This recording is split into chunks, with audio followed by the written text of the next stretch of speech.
Hello അസ്സാമു അലൈക്കും, welcome back to our channel. അപ്പോൾ എന്തൊക്കെയുണ്ട്, സുഖമല്ലേ? അപ്പോൾ ഇന്നത്തെ വീഡിയോ എന്ന് വെച്ചാൽ നല്ല ടേസ്റ്റ് ആയിട്ടുള്ള കായ്പോള നമുക്ക് തയ്യാറാക്കി എടുത്താലോ.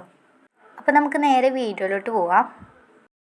അപ്പം നമ്മുടെ കായ്പോളക്ക് വേണ്ടി ഞാനിവിടെ 3 നേന്ത്രപ്പഴം കട്ട് ചെയ്ത് വെച്ചിട്ടുണ്ട്. ഇനി നമുക്ക് ഈ പഴം ഒന്ന് വാട്ടിയെടുക്കണം. അതിന് വേണ്ടിയിട്ട് നമ്മൾ അടുപ്പത്തൊരു പാൻ വെച്ചിട്ടുണ്ട്. അതിലോട്ട് കുറച്ച് നെയ്യ് ഒഴിച്ച് കൊടുക്കുന്നുണ്ട്.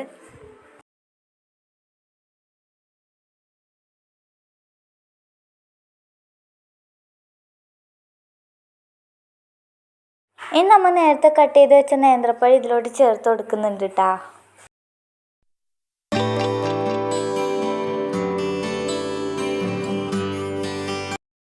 ഇനി ഇതൊന്ന് നന്നായി വാട്ടിയെടുക്കാം.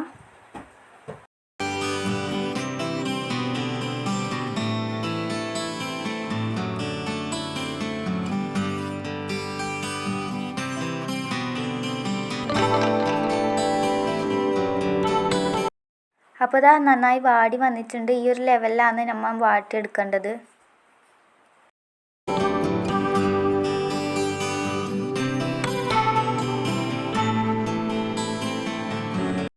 ഇനി ആ ഒരു ബൗൾ എടുത്തിട്ടുണ്ട്. അതിലോട്ട് നമ്മൾ ഇപ്പം വാട്ടി വെച്ച പഴം ഇട്ട് കൊടുക്കാം.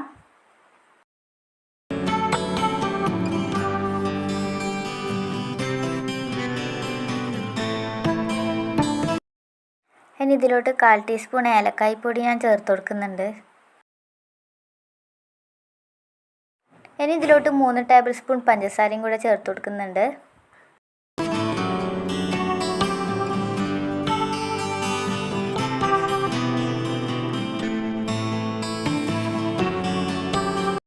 പിന്നെ ഒരു പിഞ്ച് ഉപ്പും കൂടെ ചേർത്ത് കൊടുക്കുന്നുണ്ട്.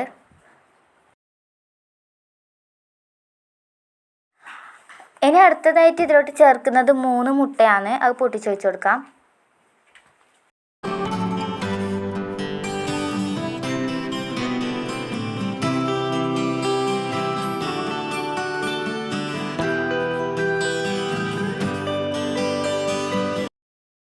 ഇനി ഇതെല്ലാം കൂടിയിട്ടൊന്ന് മിക്സ് ചെയ്തെടുക്കാം. അപ്പോൾ ആരെങ്കിലും സബ്സ്ക്രൈബ് ചെയ്യാണ്ട് കാണുന്നുണ്ടെങ്കിൽ ഒന്ന് സബ്സ്ക്രൈബ് ചെയ്യാം കേട്ടോ.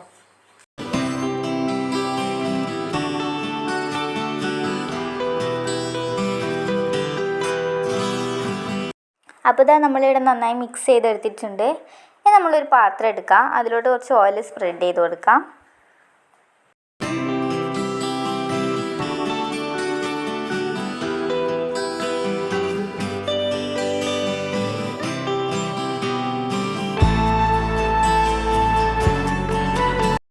ഇനി നമ്മൾ നേരത്തെ ഉണ്ടാക്കി വെച്ച ആ ഒരു മിക്സ് നമുക്ക് ഇതിലോട്ട് ഒഴിച്ചു കൊടുക്കാം. ഇനി എല്ലാ ഭാഗവും ഒന്ന് ഒരുപോലെ ആക്കിയതിന് ശേഷം നമുക്കൊന്ന് വേവിച്ചെടുക്കാം. അപ്പോൾ ഒരു 10 മിനിറ്റിന് ശേഷം നമ്മുടെ കായ്പോള റെഡി ആയിട്ടുണ്ട്. ഇത് നമ്മൾ വേവിച്ചെടുക്കുന്നത് ഒരു ലോ ഫ്ലെയിമിൽ ഇട്ടിട്ടാണ്.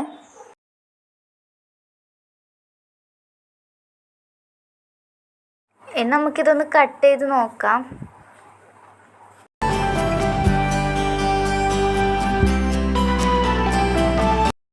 അപ്പോൾ നമ്മുടെ കായ്പോള ഇവിടെ റെഡിയായി വന്നിട്ടുണ്ട്. നല്ല അടിപൊളി ടേസ്റ്റാണ്. എല്ലാവരും വീട്ടിൽ ട്രൈ ചെയ്ത് നോക്കുക.